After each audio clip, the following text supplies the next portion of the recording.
to our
Babatuhin mo.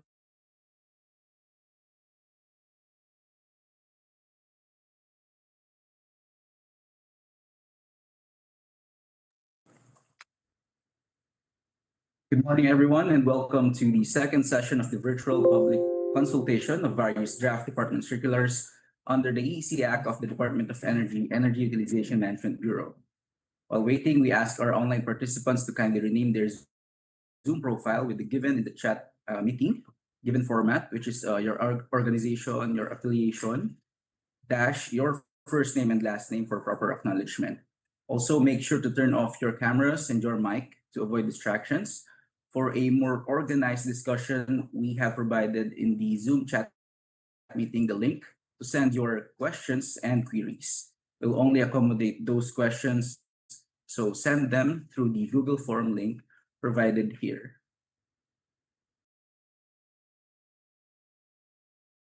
Gentlemen, welcome to the second session of the virtual public consultation of various draft DCs under the EEC Act of the Department of Energy, Energy Utilization Management Bureau. My name is MJ Abalos and I will be your host for this session. To formally open today's consultation, please welcome the Undersecretary of the Department of Energy, Undersecretary Mario C. Marasigan, to deliver the opening. to our valued stakeholders and partners from government, designated establishments or DES, energy service companies or ESCOs, and energy efficient or EE practitioners, a pleasant day to everyone. On behalf of the Department of Energy and our Secretary Sharon Escarin, I warmly welcome energy efficient or EE practitioners, a blessed day to everyone. We gather today with a shared purpose to strengthen the foundations of our energy efficiency and conservation sector. Through the proposed department circulars that will be discussed today, we seek to enhance the policies, programs, and mechanisms that support the implementation of energy efficiency initiatives across the country. These efforts aim to foster innovation, encourage investments, strengthen industry participation, and empower energy users to contribute to our national energy efficiency goals. Achieving these objectives also requires a strong and enabling ecosystem for energy efficiency. Thus, this ecosystem is supported by a wide range of stakeholders, from ESCOs, project developers, project proponents that drive energy efficiency investments, as well as designated establishments and other members of the private sector that adopt energy management and demand-side measures in their operations. Together, these stakeholders play a critical role in translating our energy efficiency goals into meaningful and measurable outcomes. This public consultation reflects the government's commitment to participatory and evidence-based policymaking. We recognize that the success of energy regulatory framework depends not only on sound policy design, but also on meaningful stakeholder engagement. Your insights, experiences, and recommendations are invaluable in ensuring that these proposed issuances are practical, effective, and responsive to the needs of the sector we serve. Through constructive dialogue and a collaboration, we can develop a framework that supports industry growth, safeguards public interest, and accelerates the adoption of energy efficiency and conservation as a way of life across all sectors of our economy. As we move forward, let us continue working together toward a shared vision of a more energy efficient Philippines. Once again, welcome to today's virtual public consultation. We look forward to a productive and meaningful discussions. Maraming salamat po at mabuhay tayong lahat. Undersecretary Marasigan. Let us now proceed with the audio-visual presentation of the draft department circular on guidelines for the strengthening of the Energy Service Company, or ESCO, industry in the Philippines, which will be discussed and presented by the Director of the Energy Utilization Management Bureau, Director Patrick T. Aquino, SSO3. Today, I will present the proposed department circular on the strengthening of the Energy Service Company, ESCO, industry in the Philippines. This issuance aims to enhance the recognition, regulation, and development of ESCOs as a key driver for energy efficiency in the country. The circular is grounded first on the DOE Act of 1992, which mandates efficient energy utilization. Second, the Energy Efficiency and Conservation (EEC) Act, which designates the DOE as lead agency. Section 13 of the EEC Act explicitly mandates strengthening of the ESCO certification system. Previous issuances already established ESCO certification and M&V standards, but there is still a need to further strengthen the framework in line with the National Energy Efficiency and Conservation Plan 2023-2050. This circular updates and enhances the ESCO system. Section 1 provides the title of the circular. Section 2 defines its scope. It governs the recognition, certification, classification, monitoring, and enforcement of ESCOs. It applies to all entities seeking or maintaining DOE recognition. In short, the circular establishes a comprehensive regulatory life cycle for ESCOs. Section 3 introduces essential concepts such as energy efficiency and energy conservation, ESCOs and their services, energy savings performance contracts and energy optimization service agreement, measurement and verification, MNV. These definitions clarify the technical, contractual, and operational environment of ESCOs. With these foundations, we now move to ESCO recognition. The circular defines two recognition levels: registered ESCOs, entry-level recognition valid for 3 years; certified ESCO, higher-level recognition for experienced entities valid for 5 years. Both are subject to monitoring, reporting, and verification. Importantly, no entity may represent itself as an ESCO without DOE recognition. Next, we look at what ESCOs actually do. ESCO services are categorized into 4 areas: energy management and facility operations, energy efficient technology services, renewable and emerging energy technology services, green financing services. These classifications recognize the multi-dimensional role of ESCOs, from technical implementation to financing. Projects may span multiple scopes but are classified under a primary service. ESCOs are classified based on how many service types they offer: Class A, 1 service; Class AA, 2 services; Class AAA, 3 services; Class 4A, all 4 services. This system reflects offered services of ESCOs, not performance ranking. The section also allows reclassification and consortium arrangements for joint project delivery. Next, we will discuss qualifications.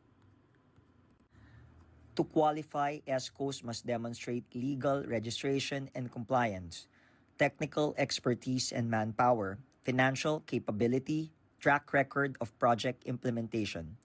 For certified ESCOs, additional proof of completed projects, performance contracts, compliance with DOE requirements. There is also flexibility for innovative startups, including probationary certification. These ensures inclusivity while maintaining standards. In terms of application requirements, applicants must submit corporate documents, financial statements, project experience, ESCO application form, and affidavit. Certified ESCO applicants must also submit audited financials, contract records, personal qualifications. This procedure ensures a rigorous but transparent application process. Now, let's walk through the process itself. The process includes filing and acknowledgement, completeness review, technical, legal, and financial evaluation, validation, and possible site verification. Upon approval, applicants pay certification fees. Certificates shall be issued within defined timelines. The total processing is targeted to be completed within 30 working days. ESCOs have the following duties and responsibilities. Submit an annual project accomplishment report. Pay monitoring fees. Comply with MNV requirements. Participate in DOE monitoring activities. These obligations ensure continuous accountability and performance tracking. The DOE will maintain a public registry of recognized ESCOs promoting transparency. All ESCOs must join a single DOE-recognized National ESCO Association, which will support policy development, promote standards and ethical practices, facilitate industry coordination. However, the association cannot exercise regulatory authority as this remains with the DOE. In terms of prohibitive acts and penalties, violations include failure to submit reports, misrepresentation of projects or certification, submission of false data. Further, penalties under the circular include administrative sanctions, fines, and potential criminal liability for willful violations. The DOE shall issue supporting guidelines, templates, and procedures necessary for the effective implementation of the circular. Other provisions include transitory rules for existing ESCOs, IEC campaigns to promote awareness, repeal of outdated circulars, effectivity 15 days after publication. This ensures smooth rollout and adoption. To summarize, this circular introduces a structured framework for ESCO recognition and compliance. It establishes a two-tier recognition system, registered and certified ESCO, with a probationary track for innovative startups, a four-category services scope classified from Class A to Class 4A, and formally recognizes that both ESPCs and EOSAs as valid contractual instruments. Obligations include the APAR submission by January 30, payment of coordination and monitoring fees, and adherence to DOE prescribed M&V requirements. Enforcement is aligned with DOE administrative rules, while criminal liability under the EEC Act remains enforceable. Existing ESCOs must align with the new classification framework and prepare for the first APAR cycle, while startups benefit from ease entry requirements under the probationary track. The DOE through the EOMB will issue a detailed implementing guideline after public consultation to operationalize these provisions. Thank you.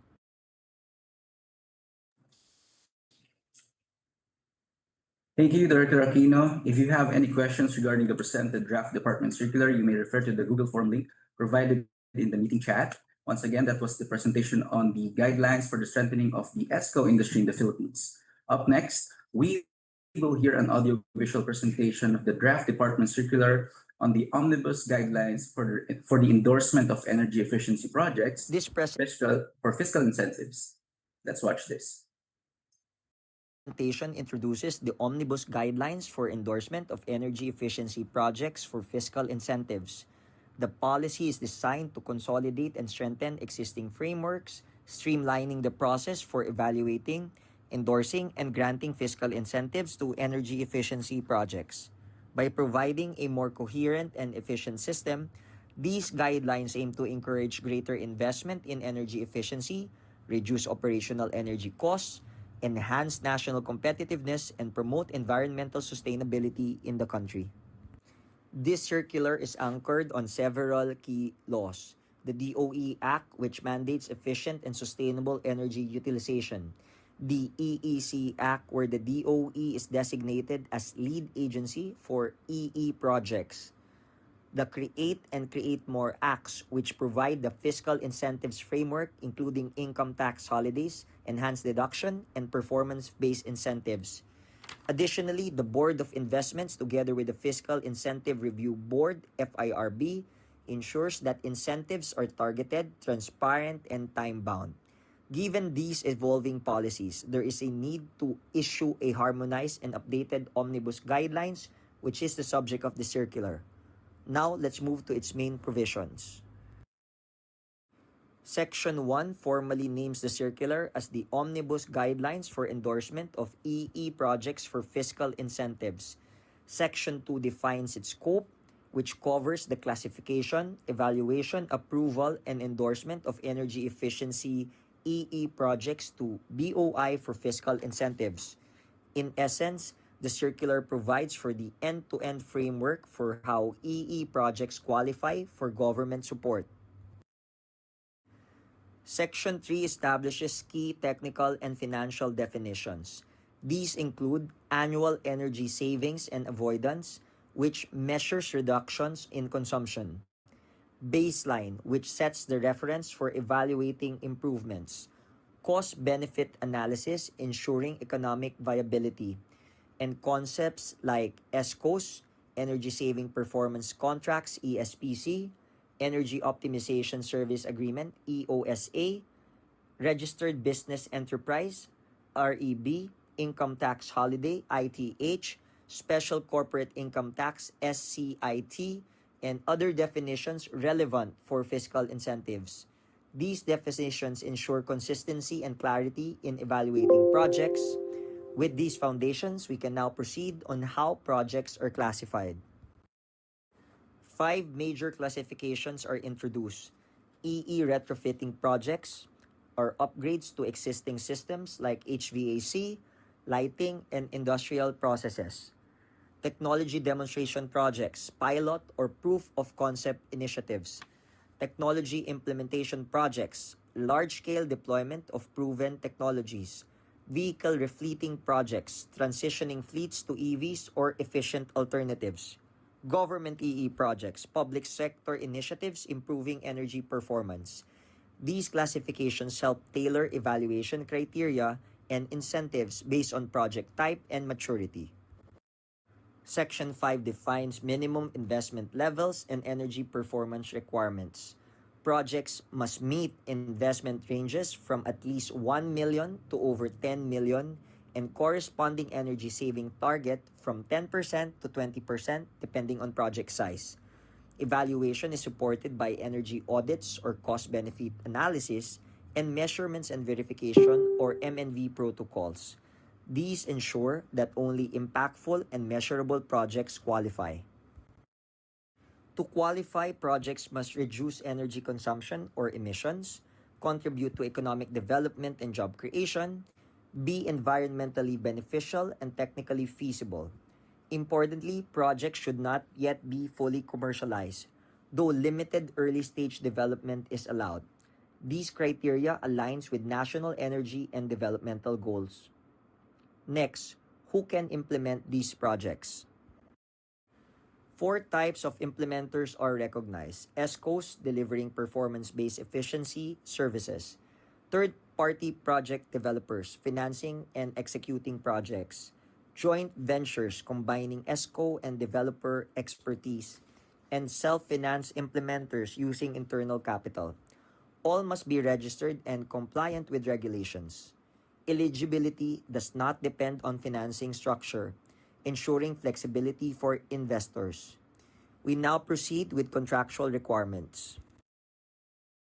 Most projects must have performance agreement, such as an ESPC or EOSA. These agreements must define scope, expected savings, timeline, roles, and M&V plan. Section 10 emphasizes M&V, which is crucial for tracking actual energy savings. This ensures that incentives are based on real, verifiable performance. Incentives vary depending on project structure. For ESCOs and similar entities, options include income tax holiday or enhanced deduction Investors. and reduced corporate We now tax proceed rates. with For proceed with self-financed projects, incentives include tax holiday, duty exemption, and partial recovery of investment. All incentives are subject to approval by the BOI or FIRB depending on project size. This aligns incentives with performance and accountability principles. How to apply? Applicants must submit project profiles, energy audits, contracts, work plans, and certifications. The process includes submission via an online platform, initial review within 3 days, completion checks within 5 days, and full evaluation and validation thereafter. Upon approval, an endorsement certificate will be issued. Under Section 14, the DOE may impose specific conditions or requirements when endorsing projects to the BOI to ensure successful implementation and alignment with national energy efficiency objectives. Project proponents must submit regular project status reports covering progress, energy savings, environmental impact, employment including gender data, and future plans. They may also undergo periodic verification. This ensures continuous compliance and accountability. Emerging opportunities include eligible projects may receive carbon credit certificates aligning with the DOE carbon framework. EUMB will submit annual reports and maintain a public registry of endorsed projects. These measures support transparency and promote wider adoption of EE projects across all sectors. Violations are subject to administrative and criminal penalties under existing laws. Other provisions include coverage of pending applications, national awareness campaign, amendments to previous DOE circulars, repeal of outdated issuances, and an effectivity period of 15 days after publication. These ensure smooth transition and enforceability of the proposed issuance. These amendments expand the availability of fiscal incentives for energy efficiency projects. Energy efficiency projects certified by the DOE may qualify for incentives under the CREATE and CREATE More Acts and may also be recognized by other investment promotion agencies within their respective jurisdictions. To avail of these incentives, projects must first secure DOE certification and be registered with the BOI or the appropriate IPA. This ensures that only compliant and impactful energy efficiency projects receive government support. This section covers the transitory, repealing, and effectivity provisions of the circular. Pending applications at the time of its effectivity will continue to be governed by existing rules. It also repeals or modifies previous issuances, including DC 2021-050011 and DC 2022-03-004, to ensure consistency with the new guidelines.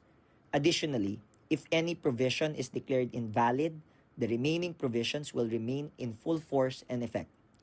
Finally, the circular shall take effect 15 days after its publication in the Official Gazette or a newspaper of general circulation.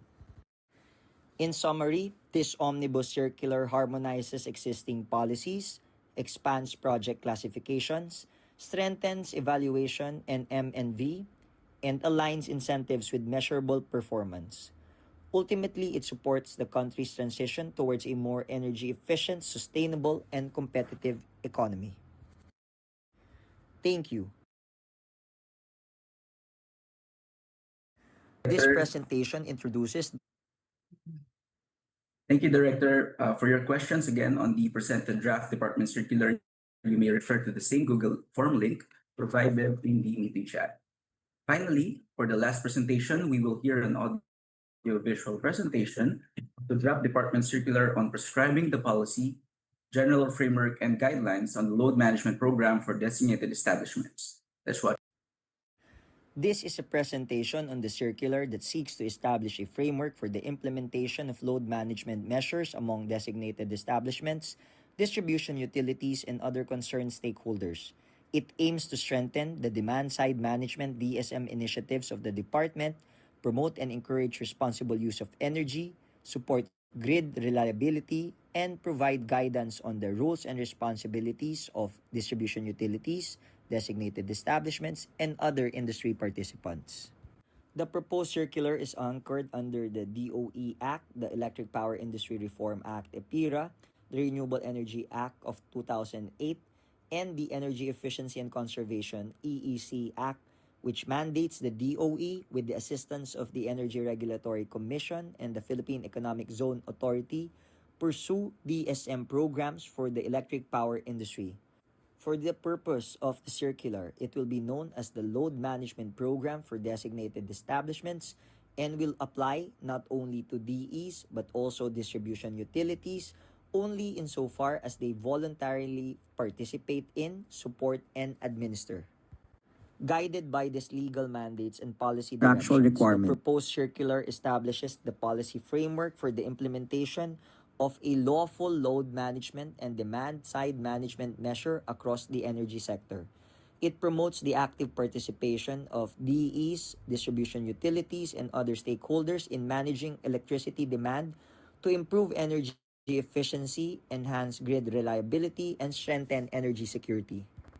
At its core, the circular reinforces the DOE's leadership role in advancing DSM, energy efficiency, conservation, and load management initiatives under the EEC Act. It recognizes consumer autonomy by affirming the right of end users to lawfully manage their own electricity consumption, demand profiles, operating schedules, energy storage systems, renewable energy resources, and other behind-the-meter solutions. A key feature of the circular is the clarification on the regulatory boundary between the DOE and ERC.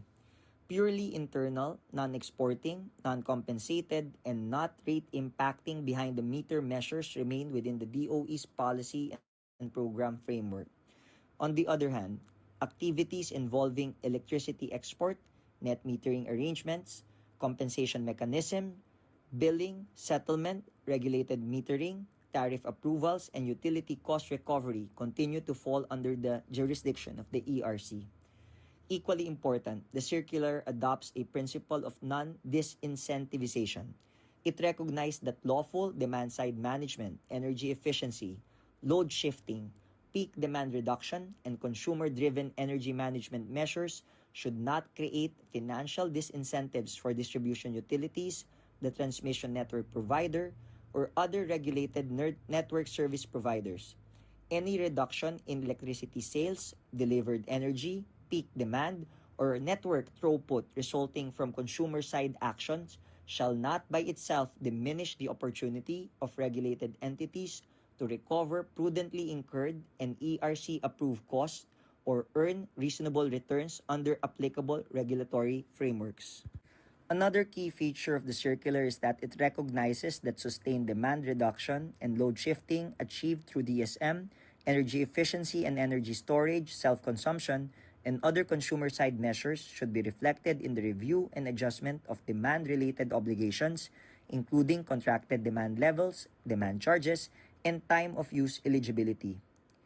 It supports performance-based and revenue-neutral regulatory mechanisms that encourages all stakeholders to actively support DSM while maintaining system reliability and regulatory integrity.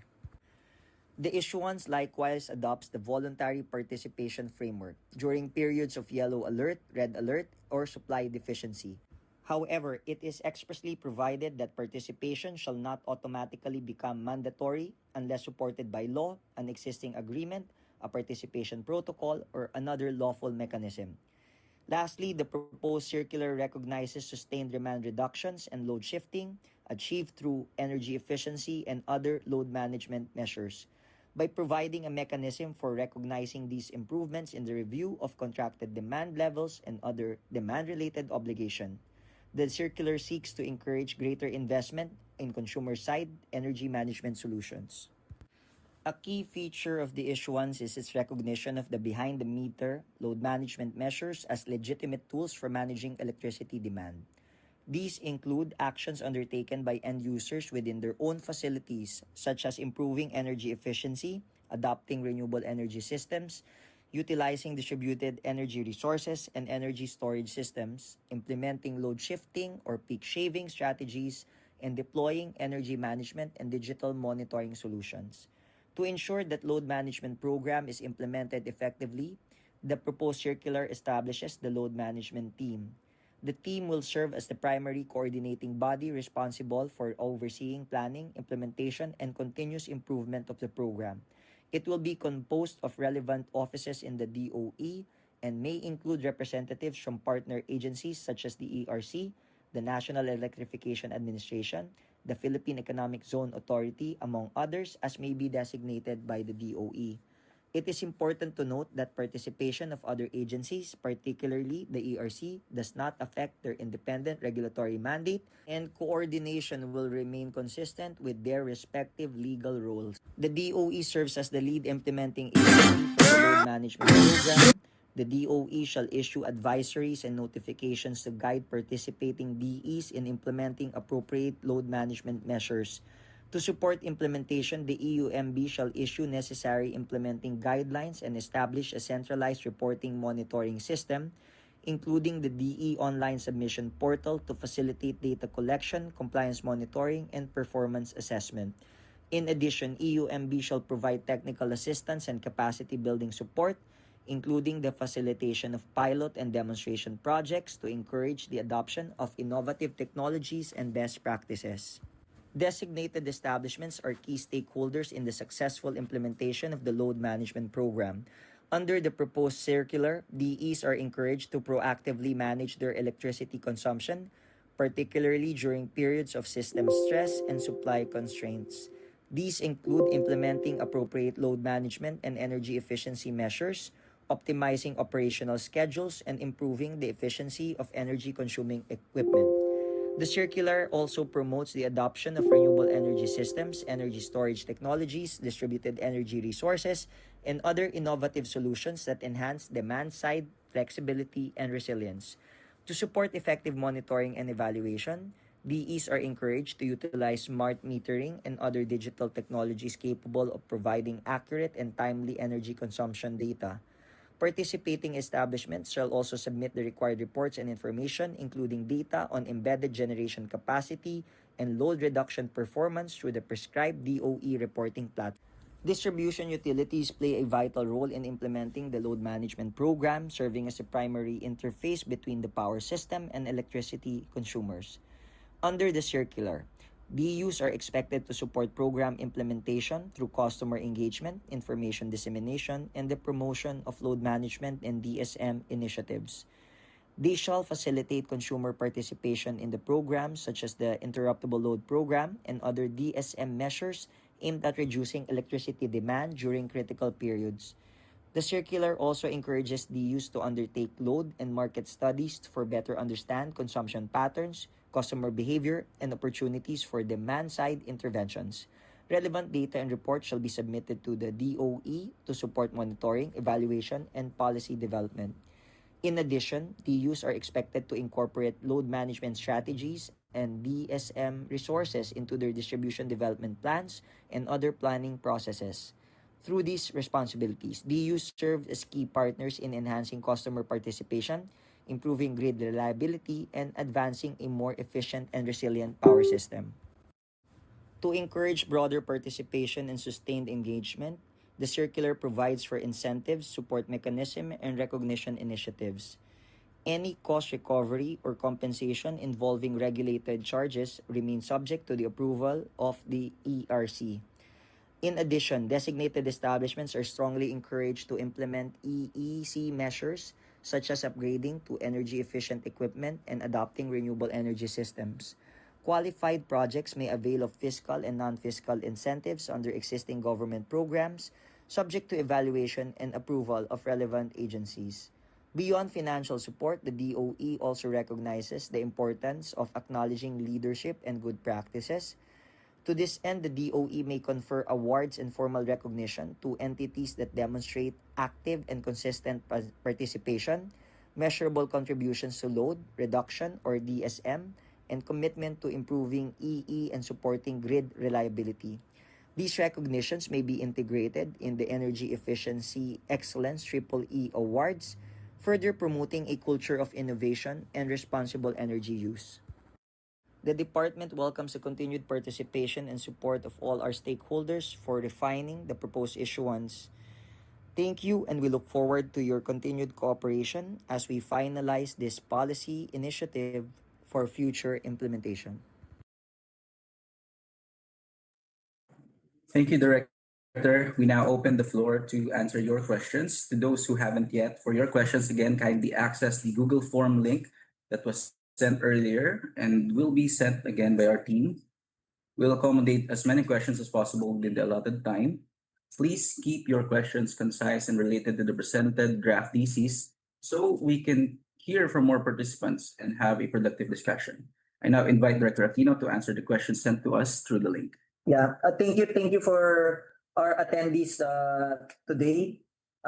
First off, we'd like to indicate that we'd like to thank those that have sent their comments already from Vega Energy Services Corporation, Philippine Energy Efficiency Alliance PE2, Stratcon Power Services Philippines, as well as our colleagues from Meralco, from the Philippine Economic Zone Authority, from ATI Batangas, Techplog Center Philippines, Solsim, PL Aguila, Sapporo Products, SKM Electronics, Practical Business Ventures.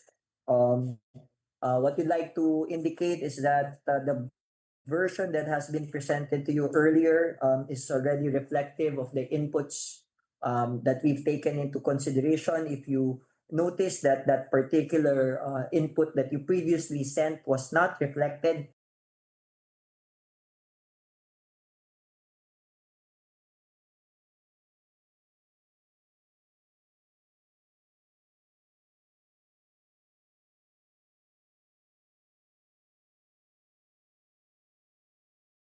during the presentation, allow us to start off with the comments with respect to the DE issuance on load management coming from SM Prime Holdings on the possible issuance of carbon credits for running generator sets, those that are not in the franchise area, to which we're responding the rules on the treatment of running for standby generation sets in the event of emergencies covered by existing rules of the interruptible load program.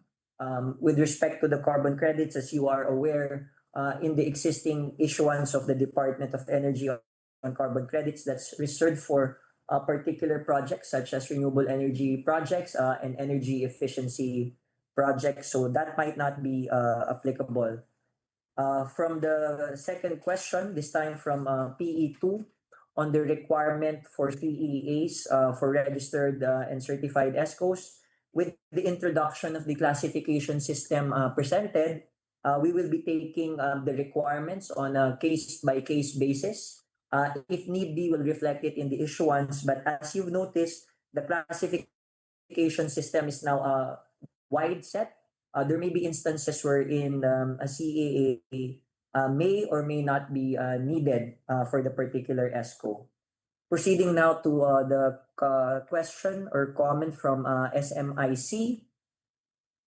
On the availability of fiscal incentives, part of what we've worked with our colleagues with the Board of Investments is that we are now allowing, of course, and that is already present in the previous issuance, third-party project developers to do the EE project endorsement. You can do it through an energy service company. You can do it from self-finance.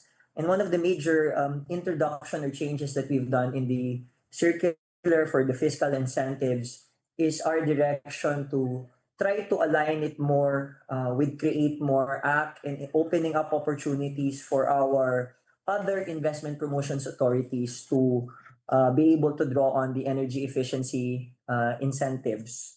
I do hope I did answer your question. This time, next question again from PE2 on the requirements for ESPC. Is energy audit? Of course, an ESPC, it would depend the particular commercial arrangements that you do have. As a default, agreements entered into between a client and an ESCO can have the nature or partake of the nature of an ESPC. Therefore, it will be taken on a case-by-case basis, subject to the bilateral arrangements, of course, between the client of the ESCO and the third-party project developer, as the case may be. Proceeding now to the fifth question. I think this was previously asked, and we did mention to you earlier that the rules on carbon credits are governed by a separate issuance. Know that under existing DOE circulars, that is available for renewable energy and energy efficiency projects. We'd also like to point out that for compensation mechanisms, as we've indicated earlier, that will be governed by the rules on the interruptible load program issued by the Energy Regulatory Commission. Next slide, please. On the expansion to include the EEAS and CAAS, again, what we'd like to indicate is for EAAS, ESCO as a service and cooling as a service. These are things that based on the current classification, whether it's categorization as well, A from A to AA, AAA, and 4A is already reflective. What we would be working on most likely with our colleagues from PE2 is for greater appreciation of the public as to the nature of this. But yes, it is within the ambit of the existing ESPC framework. Next slide, please. On the standard for monitoring and verification, that is something as we've done and dealt with in the past. We are working towards an implementing guideline. We are mindful on the associated costs needed. This is something that we're also working actively with our colleagues with the Board of Investment to ensure that the necessary M&V systems are in place, factoring on as well the impact as to the cost. So for that question from PE2, we will be issuing an implementing guidelines for the M&V requirements and standard.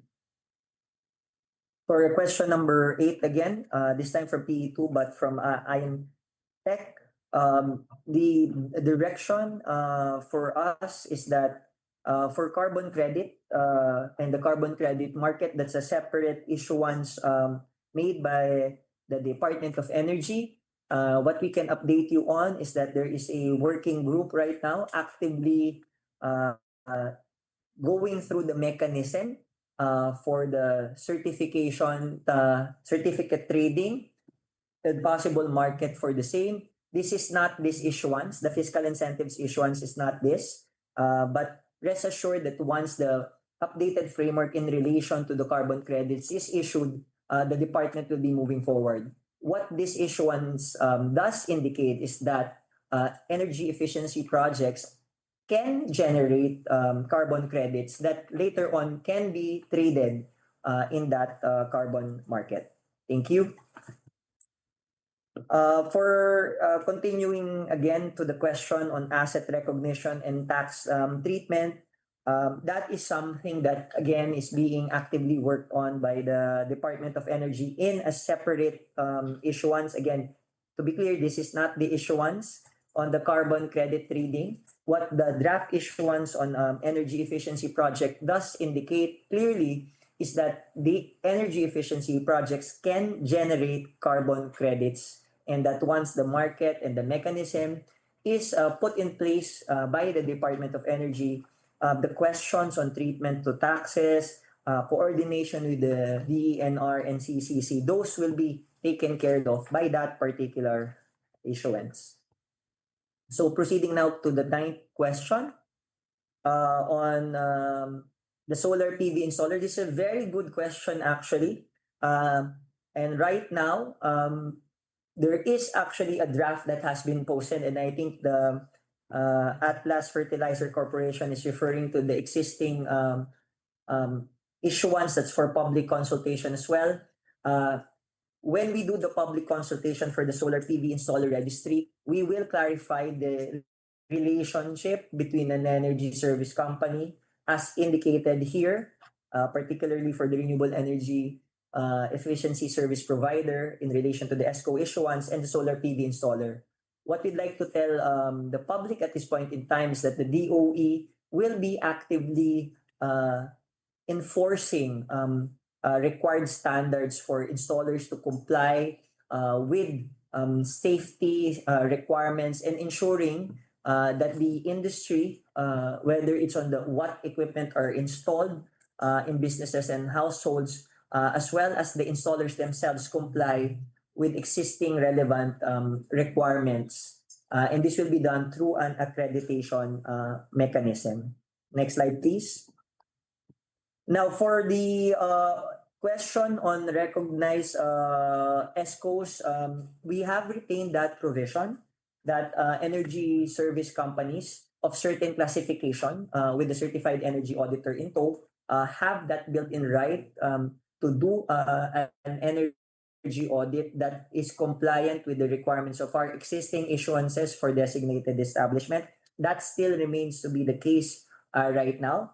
But as I mentioned, not all ESCOs would have certified energy auditors. And in the scope of services, it will be indicated if they do indeed have that built-in function depending on their classification. Thank you. For the 11th question, on the requirement for integration, there is a draft issuance that the department is working with the TILG precisely on the alignment of designated establishments compliance. It is undergoing the review process of our colleagues from the DILG, but directionally, what you can expect is that for designated establishments, our colleagues from the DILG would have, particularly the local government units, would have a role to play in implementing this, and with that role, of course, energy management and compliance with energy audit would follow as well. On the question on number 12, on the endorsement for the DSM, how are we coordinating with this? This is actually part of a broader set of comments that not only did we receive on the topic from PE2 INTech, but also from distribution utilities like Meralco. One of the things that we are endeavoring to do, again, for the specific load management program issuance, again, this is just the first public consultation. We will be working with the industry to appropriately reflect the nuances of the business, the nature of the regulation, since these entities are heavily regulated, and that any incentives will be, of course, coordinated clearly with the Energy Regulatory Commission in so far as it would have an impact on end user rates.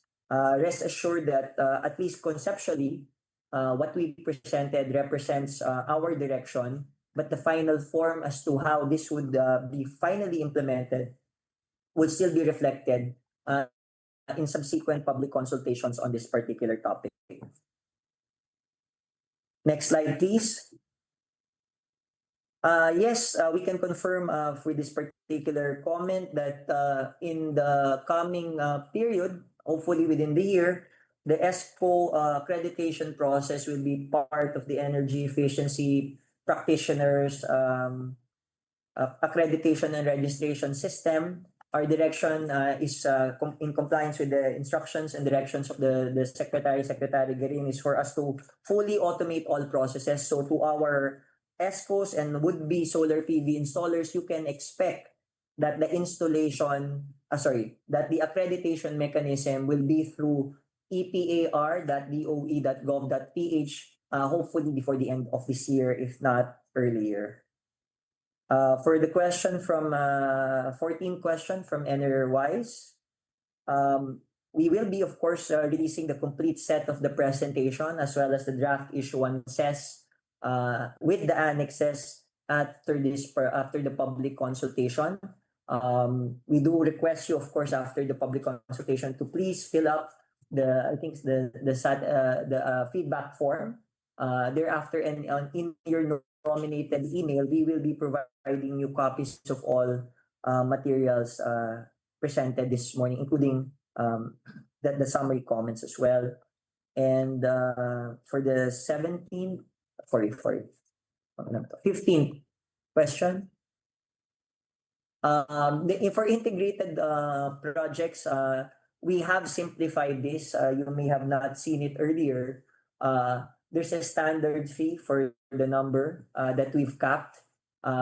This is something that we are actively doing to ensure that the fees collected in relation to the monitoring fee is standardized. You can take a look at the fee structure, the standardized fee structure that incidentally is already capped there. Once we send out the updated materials in this manner. Next question.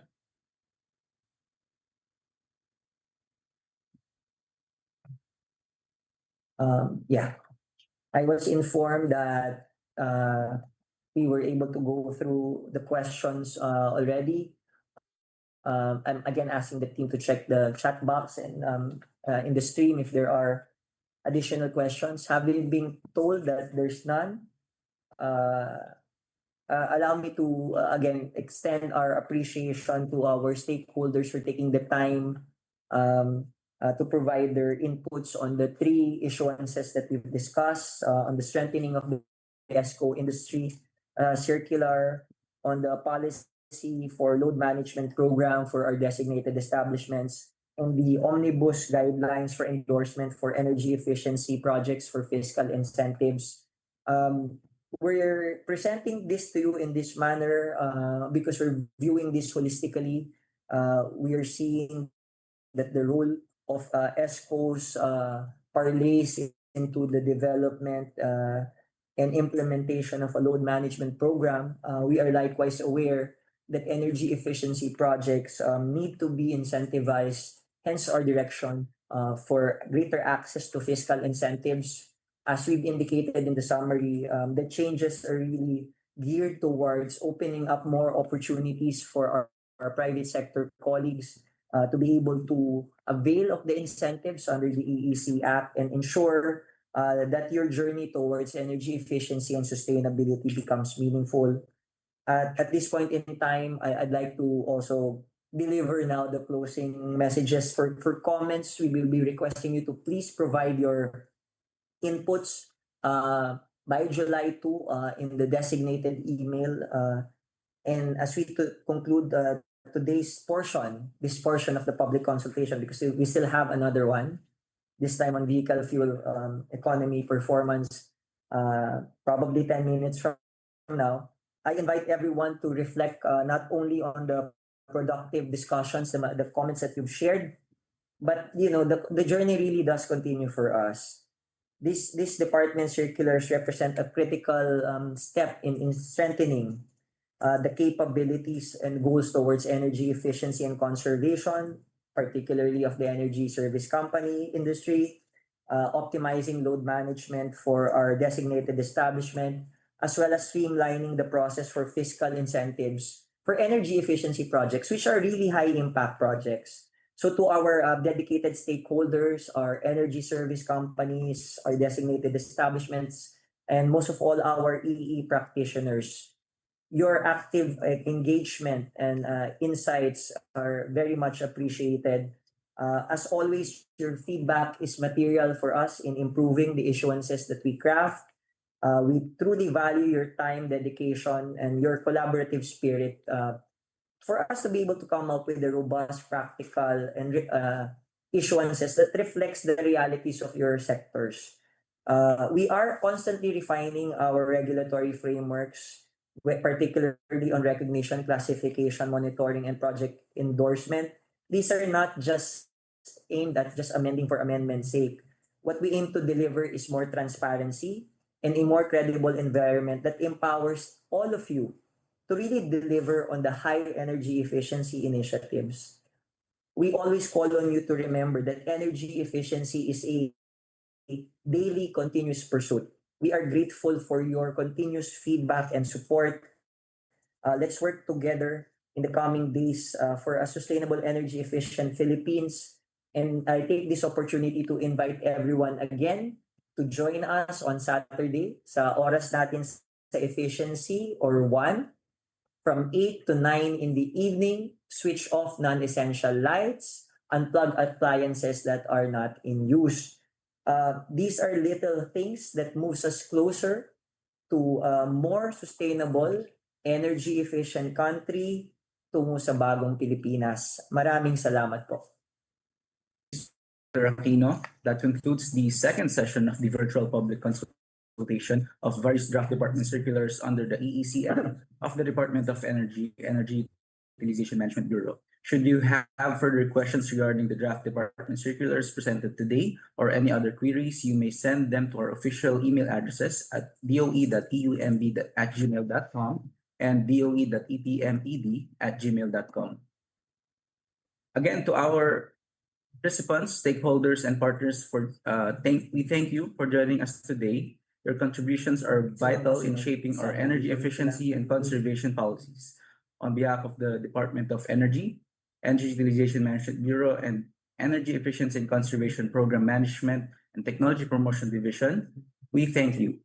We also invite everyone to open their cameras to Hindi kami nagpicture have last a time. brief group photo opportunity. Hindi kami nagpicture ng nung sa event. And share them. To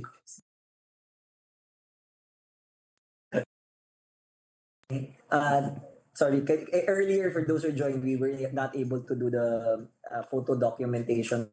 But those who are interested in the upcoming issuance before we do the picture taking, 10 minutes after this, we'll be doing the final leg of our public consultations, this time on policies in relation to the vehicle fuel economy labeling program, particularly on the vehicle performance assessment facility. If you are interested, please do log in. But now I turn over the floor to our team to do the countdown for the photo documentation. Maraming salamat po. Okay, we have plenty slides. So smile lang po tayo hanggang mangawit. Okay, I think we're ready. So for the first panel, okay, ready? 1, 2, 3, smile. Okay, for the next one. Okay, 1, 2, 3, smile. Okay, next. 1, 2, 3, smile. Okay, 2 more. Okay. Okay na, naka-close na yung iba. All right, again, on behalf of the Department of Energy, UMB, EPMPD, we thank you all and have a great day, everyone. Thank you.